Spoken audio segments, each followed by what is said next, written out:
Hi, this is Dr. Mike Chupp, and you are listening to CMDA Matters, the weekly podcast of the Christian Medical and Dental Associations.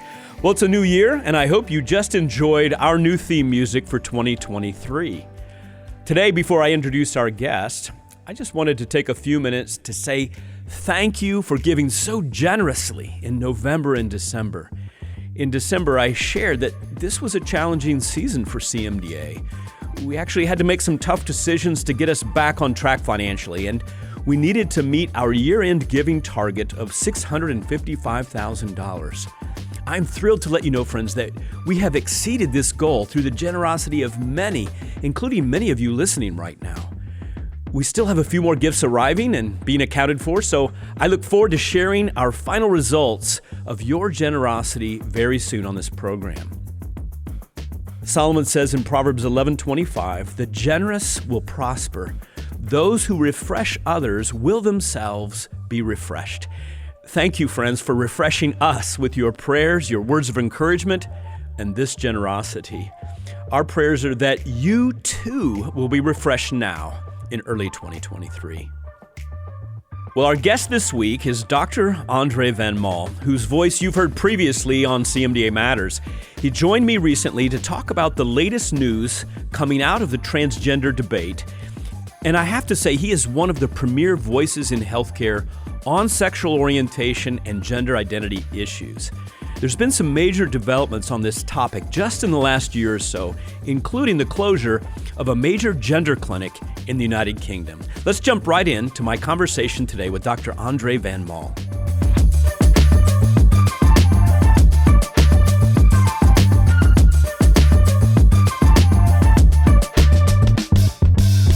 Well, today on CMDA Matters, I have a repeat guest, someone that I hear from several times every week by email, who is a prolific reader and speaker on the topic of transgenderism, gender identity, gender dysphoria, and that's Dr. Andre Van Mol.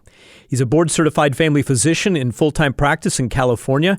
He co-chairs our CMDA Sexual and Gender Identity Task Force, and he works closely also with the American College of Pediatricians Council on Adolescent Sexuality.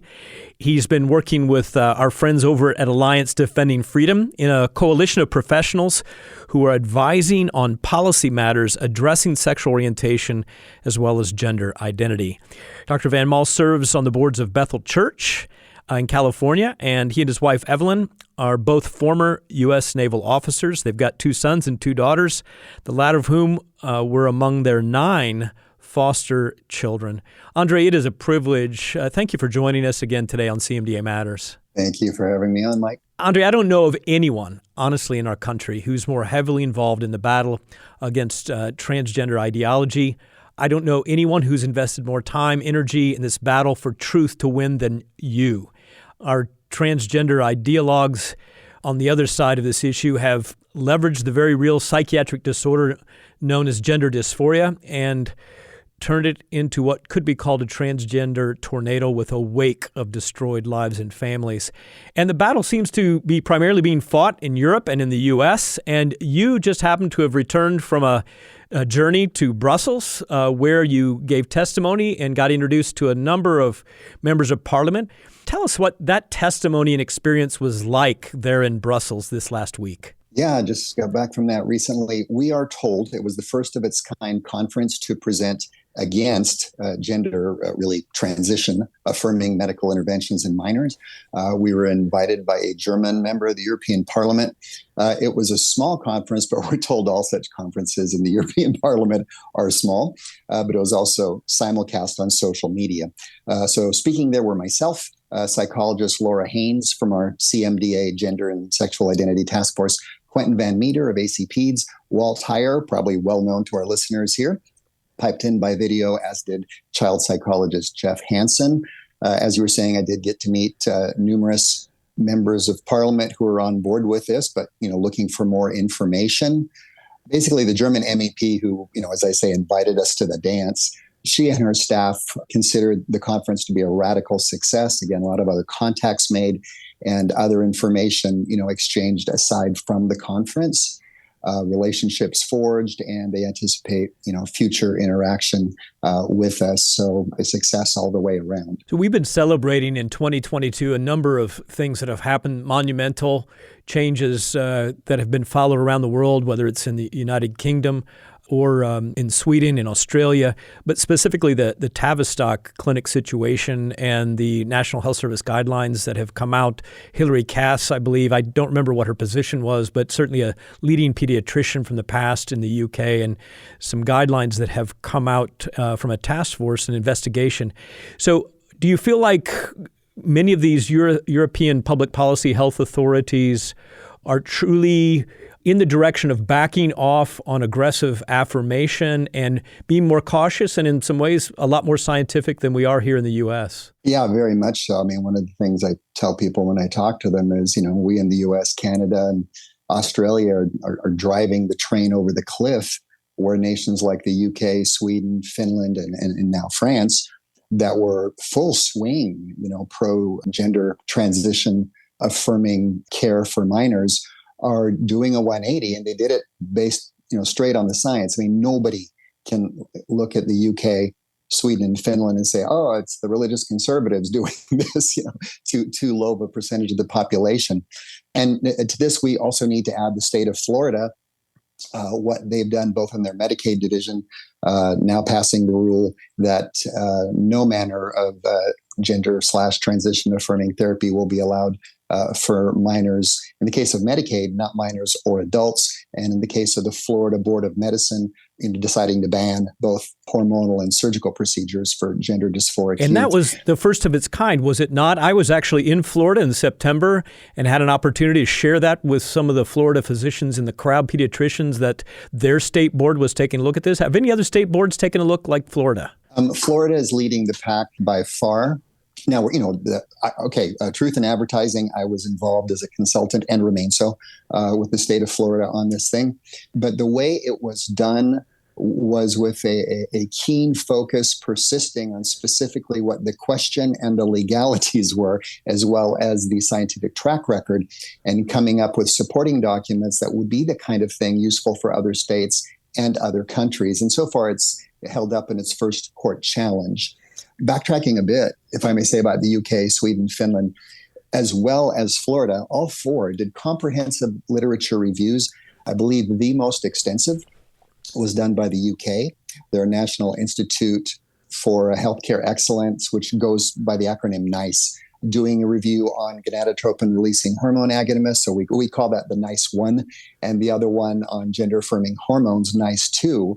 And they, like the Swedes, like the Finns, when actually analyzing all of the data, came away saying, all of these recommendations are based on low to usually very low quality data. We shouldn't be doing this to kids. We should be doubling down on mental health assistance, mental health evaluation, and support for both the child and the parents and guardians, because we are sure to find issues in both.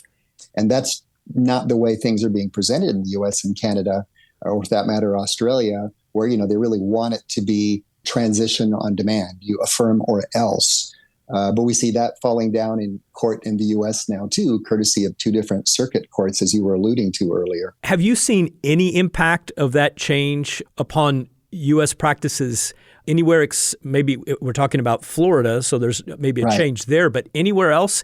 Or does it continue? The answer to your question is yes. I mean, yes, the state of Florida is certainly leading the pack and to a degree leading the world there. But over 20 states have passed, and more are working on. And again, Truth in Advertising, I'm helping a few with this, as are some of our other CMDA members, on SAFE Acts, which is an acronym for Save Adolescents from Experimentation. Particularly helpful thing in some of those SAFE Acts is trying to open wider the window for malpractice litigation. Once that's achieved, I think the malpractice attorneys are just going to drive a train through this thing. And the malpractice suits are now being filed, one or two of which I'm involved in and I can't really discuss, but we're hoping that these will be the American equivalent to the Bell versus Tavistock suit in the UK, and that it will really, help crack this thing open. We've also noticed several university children's hospitals have made public statements that they will no longer be doing transition affirming surgeries on minors. which, on the one hand is also a clear admission that they were doing what so many of them said they weren't. You don't say, hey, we won't be doing this anymore unless you were doing it in the first place. But change is afoot. Of course, by the same token, opposition is going crazy, but that's fine because it gives us an opportunity to knock down their best arguments and their chief supposed sources of information. So one of the current controversies, Andre, that I've been reading about and some things that you've recently sent to me, written by Leo Sapir, I believe, is how you pronounce his name, and that there's an argument that U.S. gender identity proponents, affirmation proponents, are following the Dutch protocol, and yet there's pushback from your camp that that's not true at all. Can you elaborate on that? Yeah, it's false on multiple levels. For one, most directly, the so-called Dutch protocol excludes anybody with mental health problems. It screens out for those supposedly extensively, wants those dealt with first before anybody can be put on the pathway of gender-affirming medical interventions, which is why it was usually such a small percentage of those presenting with gender dysphoria who actually qualified for it. Now, the people in the U.S. are saying, oh, we're following the Dutch protocol, and it's affirmation on demand, and specifically being offered as something that treats gender dysphoria and reduces suicidality. Well, it does neither.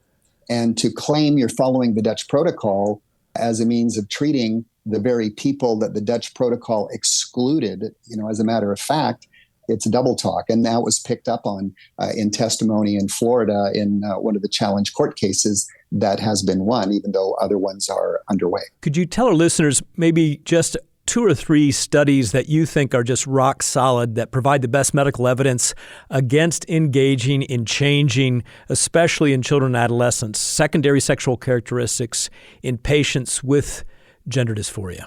One of the best of its kind, the 2011 Swedish study, author Dejne, I don't know that that's the way you pronounce Dhejne, but it is, of all 324 sex reassignment surgery patients over a 30-year period, you follow them 10 years out, 10 years, not 6 months, 1 year, 2 year, get past the honeymoon period, and you find 19 times the completed suicide rate, 3 times the rate of all-cause mortality, about 3 times the psych hospitalization.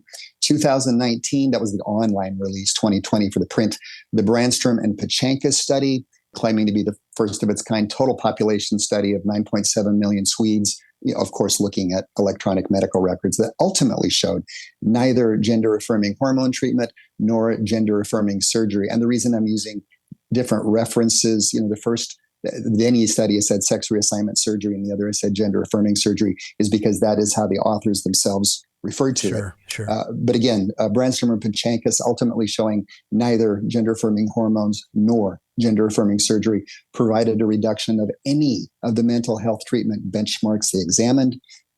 I would say just about anything by Professor Michael Biggs of Oxford. But the second paper he released this year, 2022, on the Dutch protocol, titled The Dutch Protocol for Juvenile Transsexuals, Origins and Evidence. And that is a real expose and takedown of the whole shooting match there. And again, though I'm repeating myself, listeners should be familiar with the comprehensive literature reviews done by the UK, Sweden, Finland, and Florida. The UK, again, that was the National Institute for Health and Care Excellence, goes by the acronym NICE. The one for gonadotropin releasing hormone agonists, the other for gender affirming hormones. That's the number one. Next, out of Sweden, the Swedish Agency for Health Technology Assessment and Assessment of Social Services, their 2019 comprehensive literature review. And part of the Florida Medicaid rules was producing, as Florida requires, a GAPMS report, Generally Accepted Professional Medical Standards. It came out at about 233 pages. Just under 50 is the main report. That seems to be what's passed around.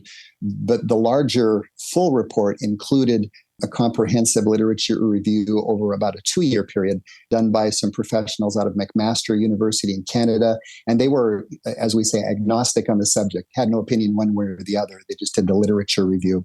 And so these are all publicly available documents that makes review, rather easy to see, again, that the professional literature in support of any kind of gender affirming medical intervention, especially in minors, is of very low quality evidence. It's not sufficient to allow us to recommend these things. The so-called Dutch protocol, was it most of their demographics are in adults, or was a significant subset of their population adolescents, children? Yeah, Mike, regarding the Dutch protocol, what we're generally talking about there is an article that appeared in the Journal of Homosexuality in 2012. It was by authors De Vries and Cohen-Ketnes, who are well known in the field. And the title of the article answers the question of who was involved, and it's called Clinical Management of Gender Dysphoria in Children and Adolescents, the Dutch Approach. And that's what we're talking about when we say the Dutch protocol. There was an additional study besides this one that was involved with time, but this is the main one they're talking about. So yeah, it was just children and adolescents. As you're talking to lawmakers, public policy influencers, whether here or in Europe or abroad, do you find that it makes more sense that you attack the basic premises and the outcome of this Dutch protocol versus trying to point out in the U.S. we're just far more aggressive, and even the people in Europe say that the U.S. is just too far gone, too far aggressive, and that gender identity clinics are not really following the Dutch protocol. Do you think you're using your time wisely, I guess is what I'm getting at, in arguing that the U.S. and Europe are different in their application, or is it best to go for the jugular and talk about the data out of the Dutch protocol and others? The only time I even bring up the Dutch protocol is if the other side is using it, making the claim that, we're following the Dutch protocol and everything's great and wonderful. And that was the case, in Florida hearings on it. And at my request, I was not a part of the hearings. The reason here is very straightforward. It doesn't matter how much I know and how well I write it. The other side, I know, will lock into the fact that I'm a family physician and try to get my testimony disqualified.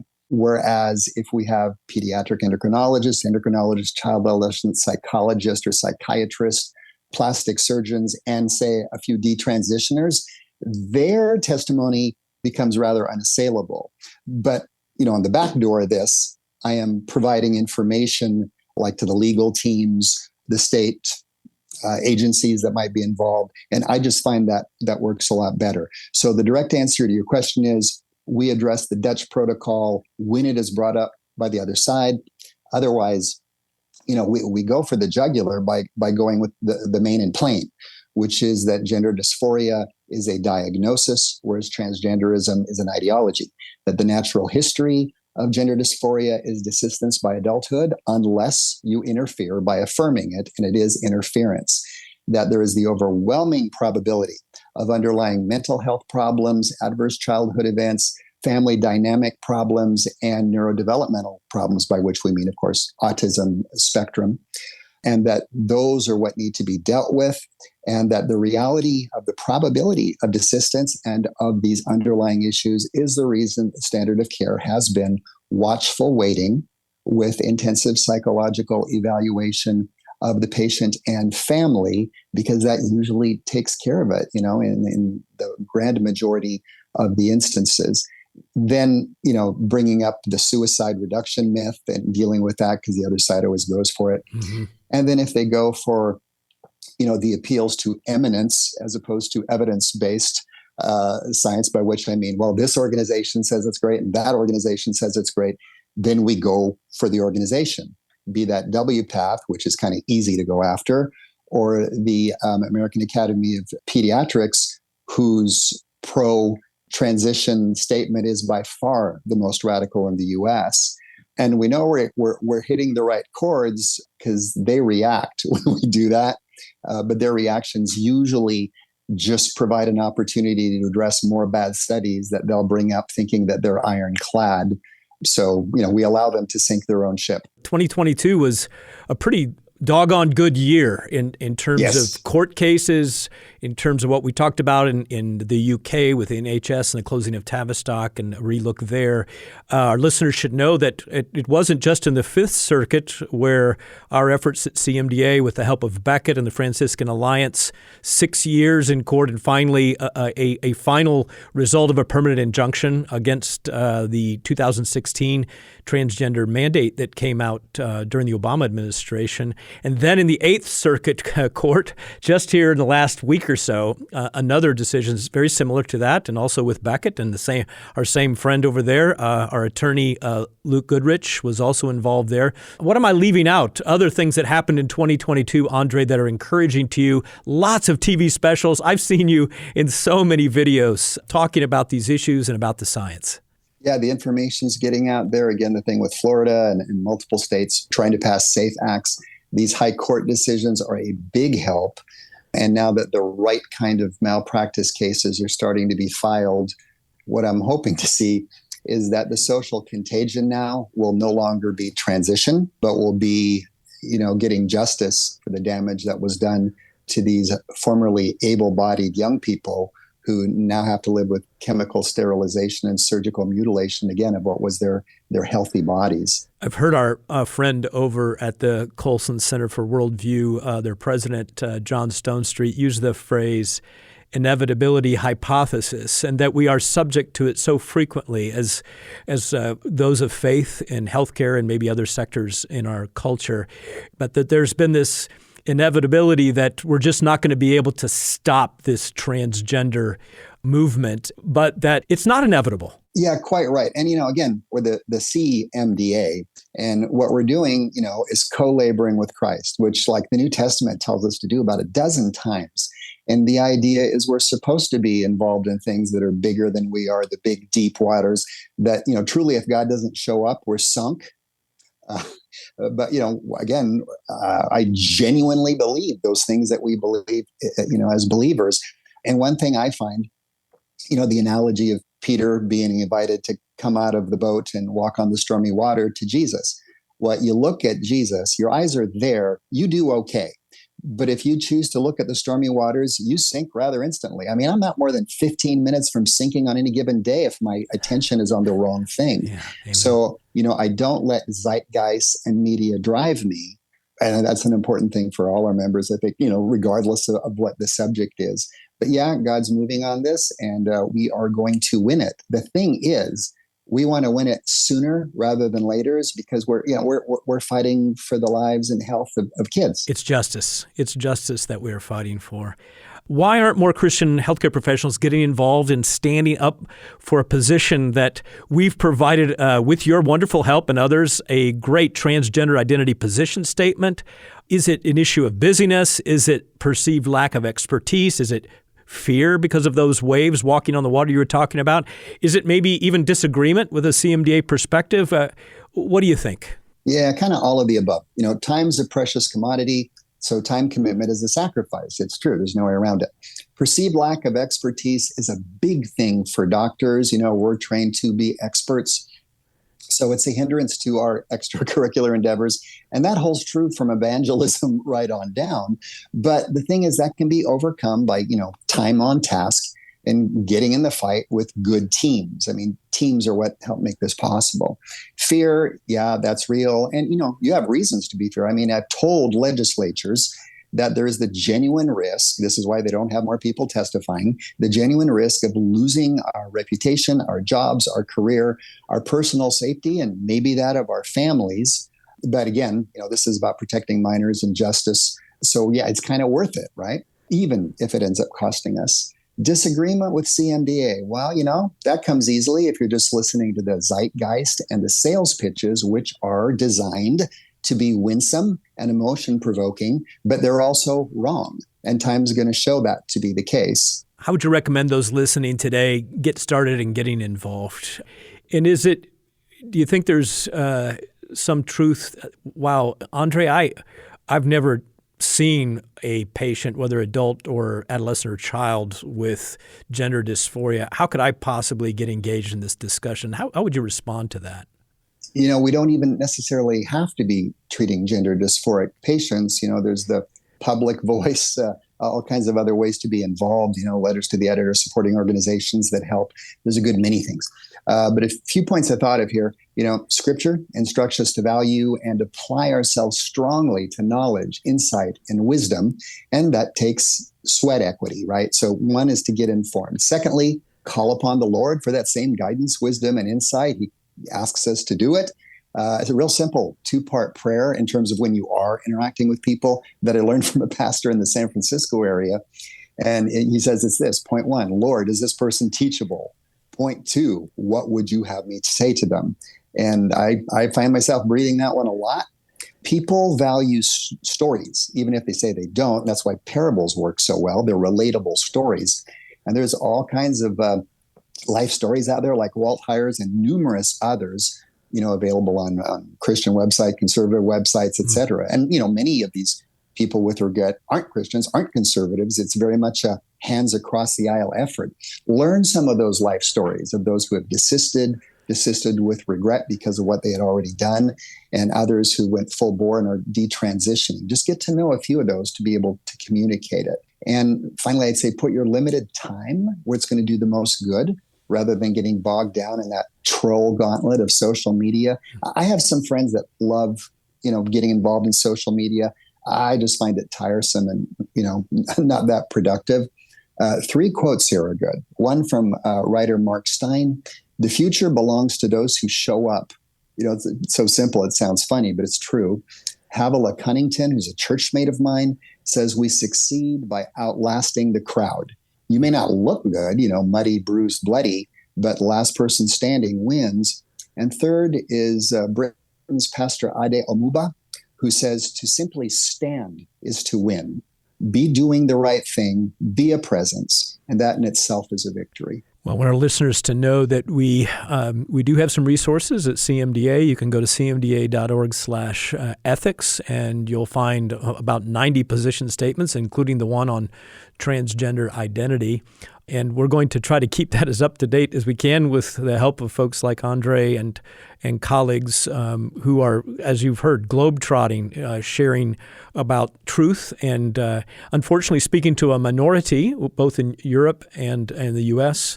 But it seems like God's people have usually been in the minority, have we not, Andre? Yeah, apparently that's how it works. I'm sad to say it's not the big crowds. It's surprisingly few. Andre, I want to thank you for joining me today, and God bless you, and pass our appreciation to your wife, who lets you be so intensely involved in fighting this battle. Thank you much.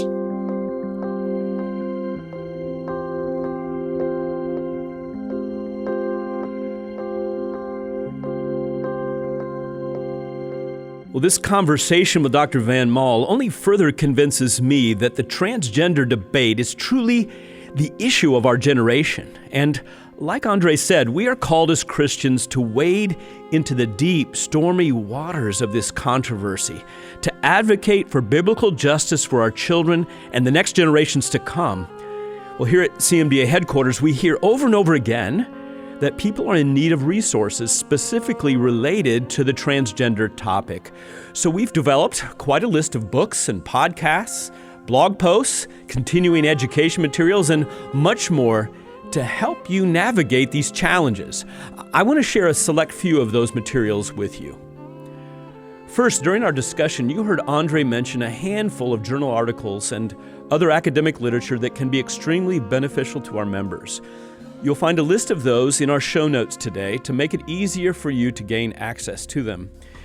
Andre is also a prolific writer on this topic, and he's a regular contributor to CMDA's Point blog, which is a weekly blog that shares perspectives and opinions on today's important healthcare topics. He's written about the closing of that Tavistock gender clinic in the United Kingdom, which we just talked about a few minutes ago. He's written about patients who regret transitioning. He's written about the false science behind this movement and so much more. You can find his blogs and a variety of others online at cmda.org/thepoint.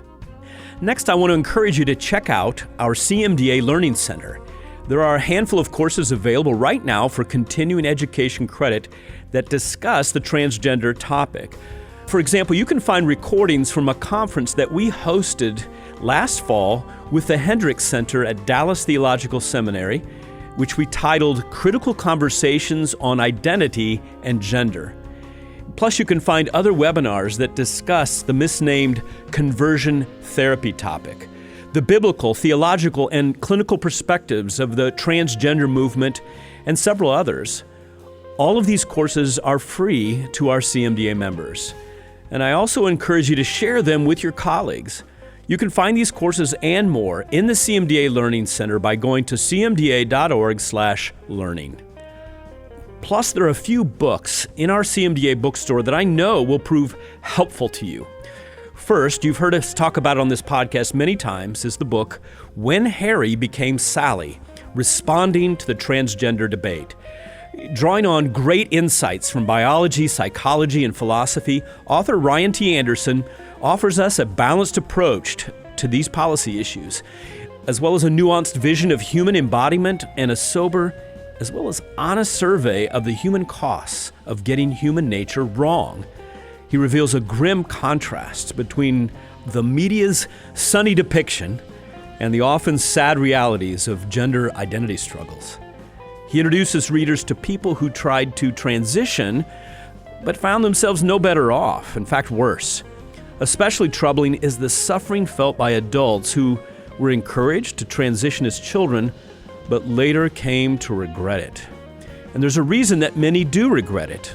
As Anderson writes, the most helpful therapies focus not on achieving the impossible, which is changing bodies to conform to thoughts and feelings, but on helping people accept and even embrace the truth about their bodies and reality. This discussion will be of particular interest to parents who fear how an ideological school counselor might just try to steer their child the wrong way. The second book is entitled God and the Transgender Debate by Andrew T. Walker, which helps Christians understand what the Bible actually says about gender identity. This book will help you to engage lovingly, thoughtfully, and faithfully with one of the most explosive cultural discussions of our day. It also includes a section looking at practical questions that include, can someone be transgender as well as Christian? Should I mind if people who are biologically the other sex are in my restroom?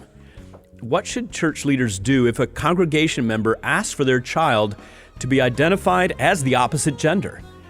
If you want to learn more and love better and are open to considering what God has to say about sex and gender, this hope-filled book is for you. You can find both of these books and many others in the CMDA bookstore by going to cmda.org/bookstore. CMDA's Freedom to Care website has started creating a central hub of the latest news as well as resources for healthcare professionals related to all these gender issues. You can find fact sheets, ethics statements, and more by going to Freedom to Care, that's the word freedom, the numeral 2, care.org.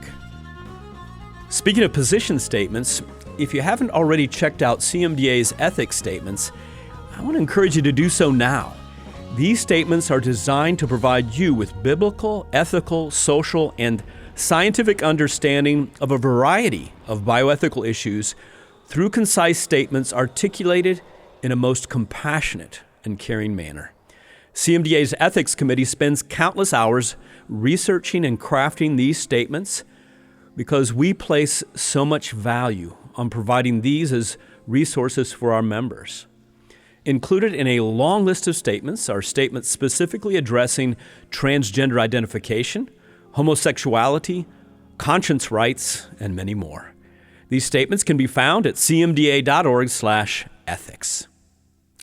And if you want to follow in Andre's bold and courageous footsteps and engage with this issue in your own state's legislature, or help testify to support bills like Save Adolescents from Experimentation, acronym SAFE Acts, then I hope you'll take the time to connect with CMDA's advocacy and communications team.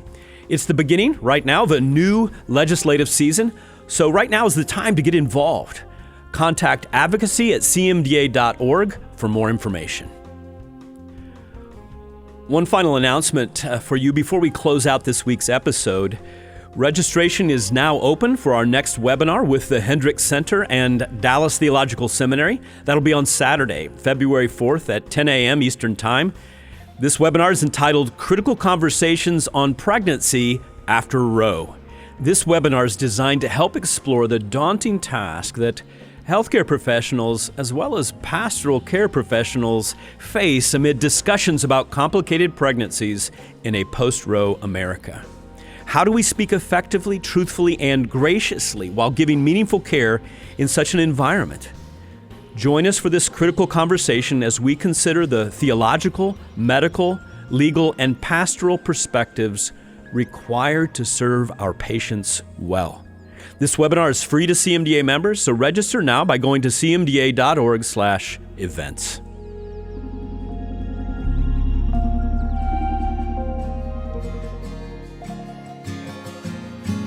Please join me next week as Pastor Burt Jones and I will be talking with two of our life and leadership coaching faculty about the coach approach to mentoring. You don't want to miss it. I want to end this week's episode with a comment that we recently received from a CMDA member in Texas who said, "It's so good to have people who believe the same and who recognize that this transgender movement is not grounded in medicine."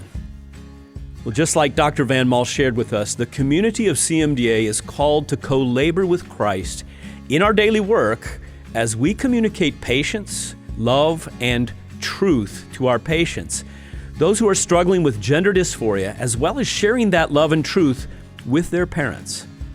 My prayer today, friends, is that through CMDA, you will be educated, encouraged, and equipped to meet your patients right where they are in the midst of their gender identity struggles, and that you will be educated, encouraged, and equipped to bring the hope and healing of Christ to them and to our world.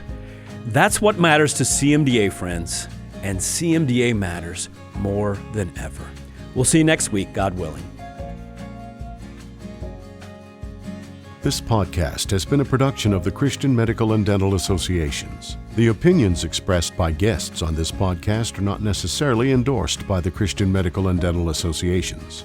CMDA is a nonpartisan organization that does not endorse political parties or candidates for public office. The views expressed on this podcast reflect judgments regarding principles and values held by CMDA and its members and are not intended to imply endorsement of any political party or candidate.